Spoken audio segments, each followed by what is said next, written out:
Assalamualaikum, salam satu Malaysia, bersama saya Ahmad Muzaffaruddin Iskandar dalam Titik Sentuhan terus bertindak. Malam ini saudara, kami akan paparkan dua isu, iaitu selamatkan mengabang talipot dan janji tinggal janji. Saudara, hidup di ambang maut apabila sedikit demi sedikit rumah mereka hampir menyembah bumi. Namun aduan mereka tidak dihiraukan. Kini mereka menagih simpati dan perhatian kepada pihak yang berkaitan. Kita ikuti kisah selamatkan mengabang talipot bersama wartawan Didi Sumardi Muhammad. Saksikan.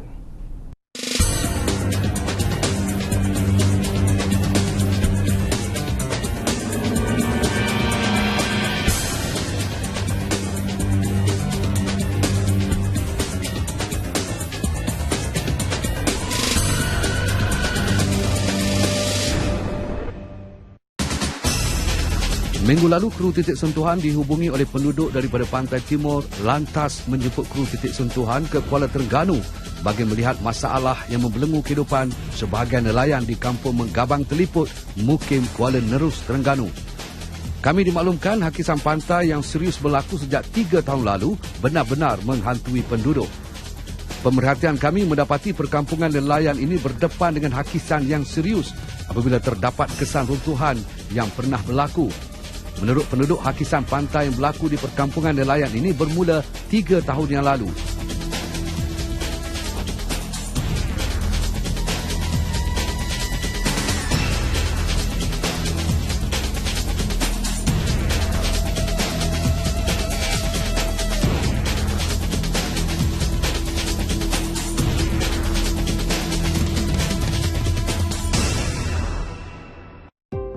Penduduk mendakwa mereka kesal apabila aduan yang mereka panjangkan kepada pihak terbabit tidak dihiraukan.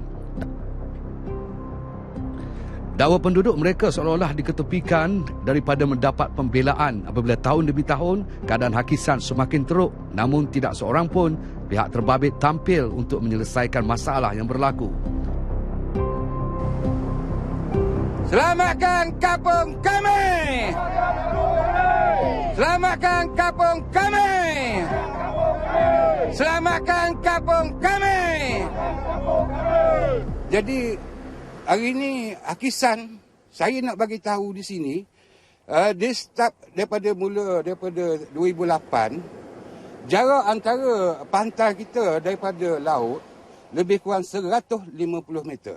Yang tinggal terkini hanya 10 meter sahaja dari rumah. Dan untuk 2014, saya nak bagi tahu jaraknya pantai daripada laut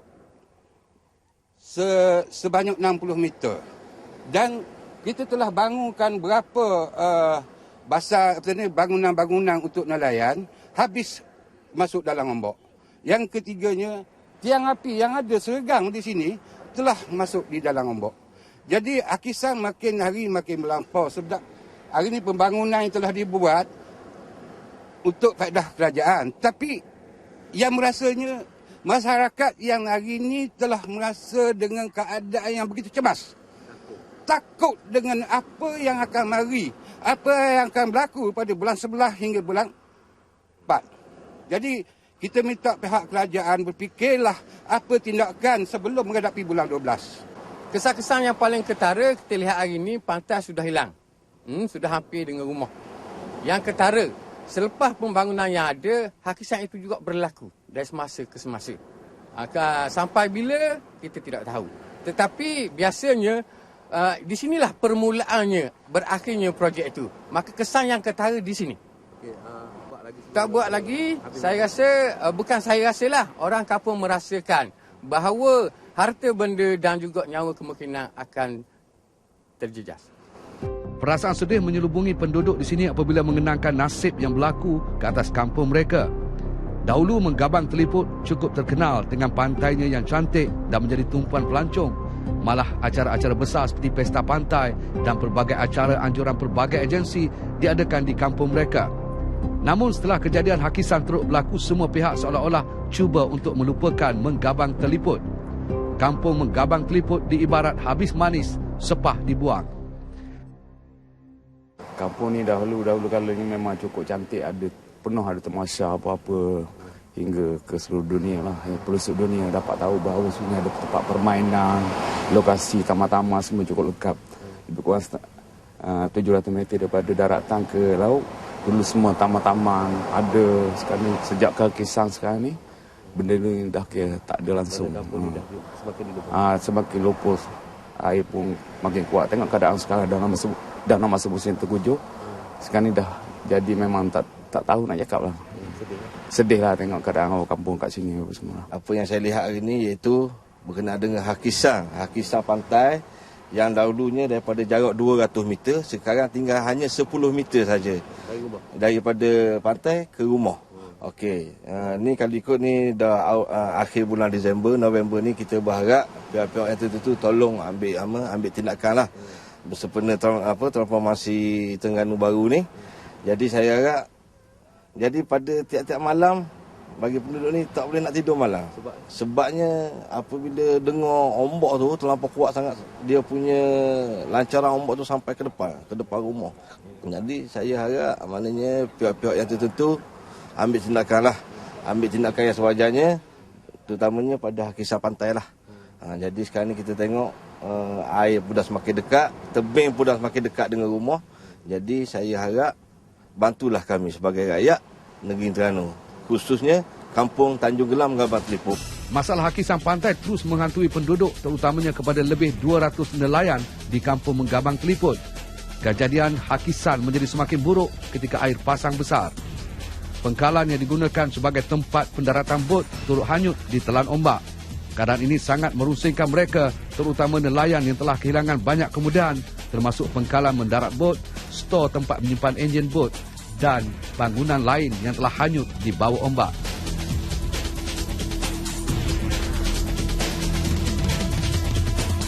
Saya ni orang nelayan sejak pada tahun 61 lagi. Dalam masa sekolah lagi. Sampai sekarang ni.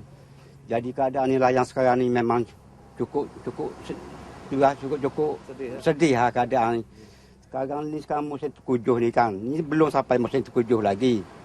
Dulu air jarak ni dulu dalam 10 meter. 200 meter. Sekarang ni tinggal 10 meter. Ini mungkin sampai ke rumah lah. Jadi sekarang duduk dekat nelayan ni, tengah malam dan ni tidur memang cukup selesa lah. Pasal keadaan ombak sekarang ni. Sekarang ni kaki makin tinggi lagi air. Kemungkinan ini perkara ni memang tak boleh nak tu lah. Sekarang ni nelayan sini kan. Dulu berapa bobok sini lah. Sekarang 15 bobok. Sekarang ni dah pindah randah dah ke sana. Tak boleh nak duduk langsung lah. Ni belah sana pun ada memang cukup habis lah. Memandangkan musim tengkujuh yang akan melanda negeri-negeri pantai timur pada bulan Disember ini, kita berasa bimbang dan kita tak tahu ke mana menghala kita nak berpindah. Sebab rumah saya jarak dalam 5 meter dari pantai akan kena Hakisang. Mana tunggu masa. Saya minta lah pihak berwajib turun ke bawah melihat permasalahan rakyat supaya satu tindakan yang cepat dapat diambil sebelum tibanya musim tengkujuh akibat perubahan monsun timur laut yang membawa hujan lebat ke negeri-negeri pantai timur. Hakisang yang turut berlaku di kampung Menggabang Telipuk ini juga dikuatiri mengancam nyawa serta harta benda penduduk. Salah sebuah rumah yang kami kunjungi hanya mempunyai jarak 10 meter sahaja dari tebing runtuhan. Bagai menunggu masa untuk menyembah bumi sekiranya pihak berkuasa tempatan tidak mempedulikan situasi yang berlaku. Rata-rata penduduk yang kami temui mereka bimbang dan takut untuk menghadapi musim tengkujuh yang dijangka bermula bulan Oktober dan paling membimbangkan mereka setiap kali bulan Disember, negeri pantai timur semenanjung ini kerap dilanda banjir besar. Sampai bila mereka perlu hidup dalam ketakutan? Setiap kali hujan lebat dan air laut pasang, setiap kali itulah hati mereka tidak tenang. Adakah esok rumah kediaman mereka masih boleh berdiri teguh? Begitulah naluri mereka setiap kali hujan lebat dan laut bergelora yang semakin rakus membadai tebing. Kampung Menggabang Teliput dan penduduknya perlu diselamatkan. Tindakan segera perlu dilakukan. Jangan sampai nanti ibarat sudah terantuk baru nak tergadah. Jangan sampai kudis menjadi barah baru nak sibuk mencari obat.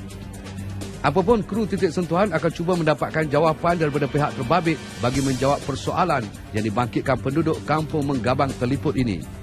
Kekalkan Menggabang Teliput untuk generasi akan datang. Kembalikan keceriaan Menggabang Teliput seperti mana semua pihak berbangga dengan kewujudannya dahulu.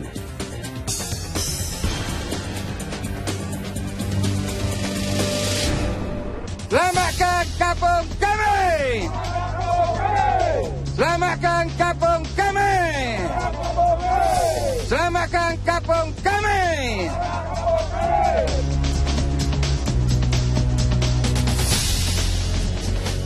Didi Sumardi Muhammad untuk Titik Sentuhan terus bertindak. Diharapkan pihak berkaitan terutamanya GPS mengambil serius perkara ini dan melakukan tindakan segera agar nyawa penduduk serta harta benda mereka dapat diselamatkan. Rumah impian meskipun hanya rumah kos rendah menjadi impian setiap insan. Namun apa yang diimpikan akhirnya dibangunkan menjadi rumah kondominium mewah yang mana rata-rata kita hanya mampu lihat dan menggigit jari. Inilah yang menyebabkan kemarahan penduduk Kampung Datuk Keramat. Kita ikuti kisahnya dalam Janji Tinggal Janji bersama saya. Kita saksikan. Janji manis yang ditabur kini bertukar menjadi hempedu. Tanah yang sepatutnya dijanjikan untuk pembangunan warga Datuk Keramat dengan sewenang-wenangnya digadaikan untuk pembinaan kondo mewah. Itu luahan yang dilemparkan kepada kami oleh sebahagian penduduk di Bukit Keramat, Kuala Lumpur. Tidak berpuas hati dengan apa yang berlaku, penduduk Datuk Keramat bangkit mahukan penjelasan. Satu demonstrasi secara aman dilakukan Oktober lepas. Penduduk mendakwa tapak ini adalah asalnya tapak setinggan dan penduduk pernah dimaklumkan bahawa tapak atau tanah ini akan dibangunkan bagi membina rumah kos rendah atau PPR untuk rakyat yang berpendapatan rendah. Tanah milik kerajaan ini yang terletak di Bukit Keramat berhadapan Lanai Geni dan berdekatan Masjid Khalid Al-Walid dikabarkan sedang melalui proses penjualan kepada syarikat swasta untuk dibangunkan kondominium mewah. Perkhabaran inilah yang mencetuskan kemarahan penduduk berhubung status terkini tapak tersebut. Benarkah perkara ini terjadi seperti yang didakwa penduduk? Menurut penduduk, sekiranya penjualan tanah ini diteruskan, warisan penduduk asal Kampung Datuk Keramat akan menjadi seperti melukut di tepi gantang.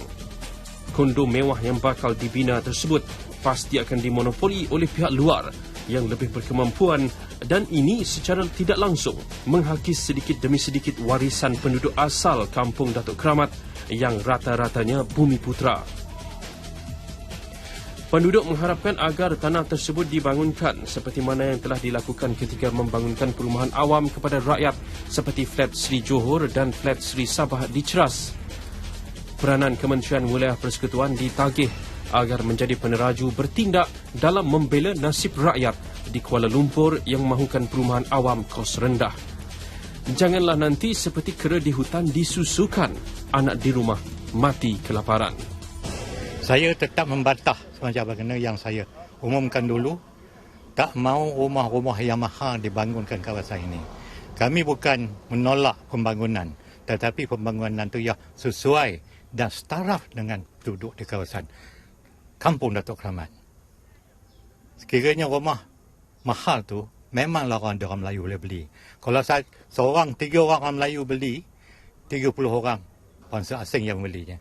Jadi pemilikan harta orang Melayu dalam kawasan Datuk Keramat, dalam bandar Kuala Lumpur akan kurus dan terus halus. Yang bangsa lain akan berkembang. Jadi saya harap dan mintalah pada kerajaan, pemimpin negara melihat balik semula dan mempertimbangkan balik semula. Khasnya kepada Kementerian Wilayah dan Bandaraya supaya mempertimbangkan supaya rumah ini dibangunkan dalam kawasan ini, rumah yang mampu milik, iaitu yang macam mana ditawarkan oleh UDA. Saya rasa patut benda ini diserahkan kepada UDA. Mereka dah mengakui supaya membuat semua rumah yang 200,000 ke bawah. Itu harapan penduduk daripada Datuk Keramat. Supaya pemilikan harta generasi Datuk Keramat ni dapat memiliki rumah. Sekarang ni kita perhatikan generasi yang memiliki rumah misalnya di Seri Perlis 1, Seri Perlis 2 yang umurnya dah macam saya, ada 4-5 orang anak duduk menyewa di luar kawasan. Kita nak impun ke diorang tu balik kemari. Dan ada di antaranya yang duduk di rumah stay. Jadi kita harap, dan ini kenyataan, kerana saya pun ada 3 anak yang dah berumah tangga, menyewa. Dan ada yang seorang duduk setengan. Jadi kita perlukan rumah 100% orang kata yang mampu milik, yang sanggup dibangunkan oleh UDA. Ini harapan kami, wakil penduduk daripada Datuk Khamat Lorong Kiri Datuk Khamat. Menurut penduduk, pihak DBKL sepatutnya lebih sensitif terhadap tuntutan penduduk sekitar yang rata-ratanya bumi putera berpendapatan rendah. Pembinaan kondominium mewah di kawasan mereka tidak memberi apa-apa keistimewaan kepada penduduk. Penantian untuk melihat lebih banyak rumah kos rendah dibangunkan di kawasan mereka seperti yang dikabarkan dulu kini telah bertukar menjadi mimpi ngeri yang tidak sanggup mereka tempuhi. Sebab itu selain daripada DBKL tidak menunaikan janji dia untuk membina rumah-rumah PPR kat sini, dia juga tidak mengambil kira suasana di persekitaran sebelah Masjid Angkatan Tentera dan dalam kawasan Kementerian Pertahanan. Jadi kalaulah rumah yang bernilai ratusan ribu, mana mungkin Melayu boleh beli. Jadi biasanya kebanyakan diisi oleh orang-orang bukan Melayu dan warga asing. Jadi kita haraplah Dewan Bandaraya dan Kementerian Wilayah mengkaji semula seperti yang ditegaskan oleh Yang Berhormat Datuk tadi, supaya mengkaji semula pembinaan projek ni. Dan kita melihat kenapa begitu mudah DBKL meluluskan projek ini kepada sebuah syarikat yang tak sampai setahun beroperasi dan hanya padat kapital dia hanya 1 juta. Kemudian tu tidak ada track record dan tak ada sebagainya. Jadi macam mana Dewan Raya boleh percaya kepada syarikat yang seperti ini membina bangunan projek yang ratusan juta dengan modal 1 juta? Aset tak ada apa tak ada. Jadi kita nampak ini ada satu benda yang tak kena. Rata-rata penduduk yang kami temui mengharapkan agar Dewan Bandaraya Kuala Lumpur DBKL melihat kembali status penjualan tanah tersebut agar nasib penduduk Kampung Datuk Keramat terbela. Gesaan dibuat oleh Ahli Parlimen Titiwangsa Datuk Johari Abdul Ghani agar meneliti serta mengambil kira rintihan dan keperluan penduduk. Jadi saya rasa ini tiba masa dia bahawa kita kena melihat semula bagaimana kita janji dengan masyarakat. Kawasan Parlimen Titiwangsa ini saya bercakap ni sebagai seorang wakil rakyat dalam kawasan ini. Tidak ada mana-mana pegawai daripada DBKL datang berbincang dengan saya soal tapak ini. Kalau mereka tak tahu sejarah tapak ni, dia kena bincang dengan wakil rakyat. Jadi bila wakil rakyat boleh berbincang dan kita bagi pandangan, dapat feedback daripada penduduk. Tapi kalau kita main bulldoze saja, ini yang menyebabkan masyarakat marah. Jadi saya mintalah DBKL melihat semula apa kelulusan dia beri. Dulu masa dia orang buat demonstrasi, saya cakap jangan buat, dia orang buat demonstrasi. Jadi bila saya dapat makluman daripada mereka mengatakan DBKL tak bersetuju untuk menarik balik projek ini dan melihat semula bagaimana kita boleh mengelakkan daripada membuat rumah yang bukan rumah wib. Tapi hari ini dia masih balik buat benda yang sama. Jadi masyarakat jadi marah lah. Jadi saya ingat minta DBKL melihat semula lah, kan? Dan kalau DBKL tak boleh buat, dan minta Menteri Wilayah tengokkanlah perkara ni. Sebab kalau kita ada kuasa untuk melihat benda ni secara detail untuk kepentingan masyarakat yang telah dijanjikan, maka kita kena fulfill lah. Dan saya pun tak nampak kenapa kita ya sangat nak bagi syarikat yang baru diwujudkan tak sampai setahun modal berbayar 1 juta. Ini yang dimaklumkan pada saya. Jadi saya rasa agak curiga. Apakah kesan daripada keputusan ini? Adakah tanah ini telah ditender atau dibuka tawaran kepada syarikat-syarikat agensi kerajaan macam Prima, SPNB, UDA? Dia dah bagi tak? Kalau tak bagi, kita tengok balik semula cerita ni. Kan? Jadi kalau kita orang bertikaikan kita ni, bukan kerana dia bertikaikan, kerana dia suka-suka nak mempertikai, tapi dia mesti ada sebab kenapa dia mempertikai. Dan saya adalah salah seorang daripada wakil rakyat yang menyokong pembangunan. Tetapi pembangunan ni kenalah seiring dengan kehendak masyarakat. Ini kawasan ini bukan di tengah-tengah Bandaraya Kuala Lumpur. Ini di hujung-hujung kawasan penempatan masyarakat. Jadi bila di hujung-hujung kawasan penempatan masyarakat ini, apa salahnya kalau DBKL melihat semula kehendak daripada masyarakat? Itu sajalah. Waktu kita nak pindahkan setinggan, kita guna semua pemimpin untuk yakinkan orang pindah. Jadi bila dah pindah berpuluh-puluh tahun dah buat pembangunan yang mewah ni, sudahlah. Ni yang tinggal sekangkang ke sebelah masjid, takkanlah tak boleh tolong apa yang masyarakat nak di kawasan ini. Jadi saya rasa saya malahlah nak masuk dalam campur tangan dalam bidang kuasa yang bukan dalam bidang kuasa saya. Tetapi sebagai wakil rakyat saya bercakap hari ini. Sebagai wakil rakyat saya rasa penduduk Datuk Keramat mempunyai satu desakan yang kita perlu tengok, kerana dia mempunyai fakta, mempunyai janji-janji yang telah dibuat sewaktu mereka tinggal di kawasan setinggan ini. Mampukah penduduk asal kampung Datuk Keramat memiliki unit-unit tersebut? Inilah isu besar yang berlegar di ruang pemikiran penduduk. Apa yang dipaparkan ini adalah sebahagian daripada rasa ketidakpuasan hati penduduk yang dilontarkan kepada kami. Tanpa menyebelahi mana-mana pihak dan tanpa mengiyakan atau menidakkan perkara yang dibangkitkan ini, Titik Sentuhan akan cuba mendapatkan jawapan daripada pihak DBKL tentang perkara ini bagi mencari titik tengah agar semua pihak boleh menarik nafas lega. Nantikan episod seterusnya akan datang. Ahmad Muzaffaruddin Iskandar untuk Titik Sentuhan terus bertindak. Diharapkan pihak bertanggungjawab dapat memberikan kata putus secepat mungkin agar penduduk kampung Datuk Keramat dapat menarik nafas lega dan pembangunan yang sepatutnya dapat dijalankan. Baiklah saudara, Titik Sentuhan berakhir di sini. Jangan lupa Nasional 8 seketika nanti. Titik Sentuhan kami dengar, kami kupas dan kami paparkan terus kepada anda. Saya Ahmad Muzaffaruddin Iskandar. Assalamualaikum dan jumpa lagi.